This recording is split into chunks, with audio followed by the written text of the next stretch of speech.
Now, the reason why entropy changes tell us about the feasibility of something happening is because nature, it always favors an increase in entropy, which means it always favors an increase in disorder.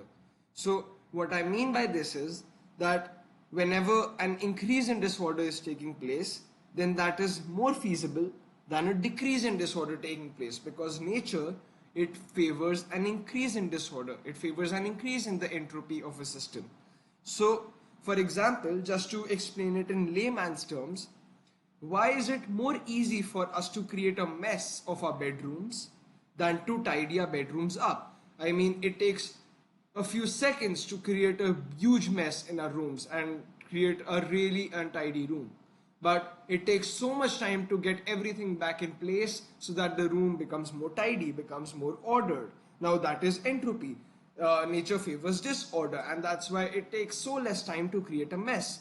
But nature does not favor order, and that's why it takes so much more time to tidy everything up. So that's why nature always favors an increase in entropy. So if if if a reaction is accompanied by an increase in entropy, or a change is accompanied by an increase in entropy, then it will be feasible. But if a change is accompanied by a decrease in entropy, which means a negative entropy change, then the change will not be feasible. So that's how entropy works. So that's why if the entropy change for a chemical or physical change is positive, the change is feasible, like I just said. And perfect crystals have zero entropy at 0 Kelvin.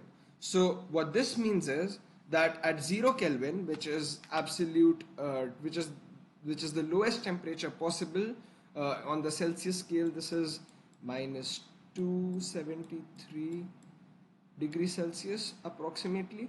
So this is minus 273 degrees Celsius, the lowest temperature ever recorded, and a temperature lower than this hasn't been recorded yet. So at this temperature, perfect crystals have zero entropy, and this means that they will be so ordered that they will have no entropy, and no entropy means no disorder. So entropy changes accompanying physical changes. So physical changes are, for example, from solid to liquid, which is melting,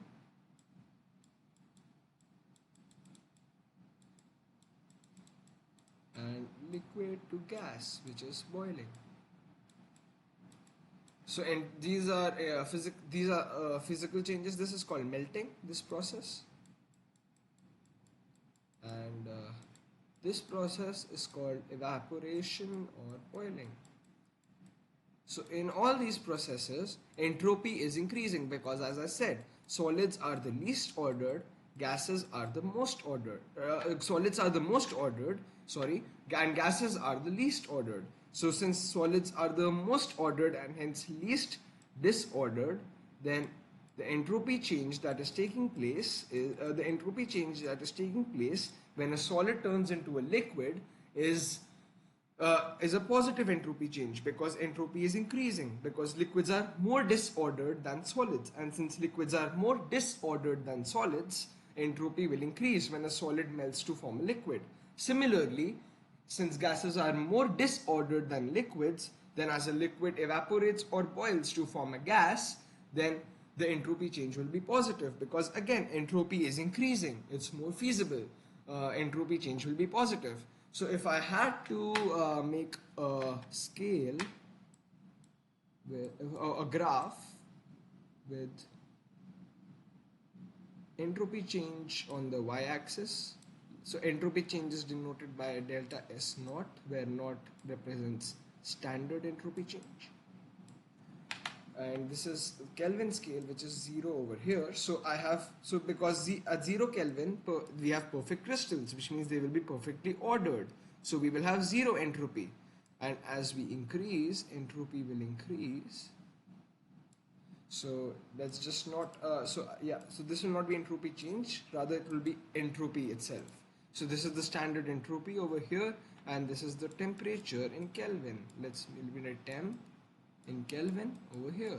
So at 0 Kelvin we have perfect crystals, so entropy will increase as temperature increases, because as temperature increases, the the particles of the solid will gain more energy, and as they gain more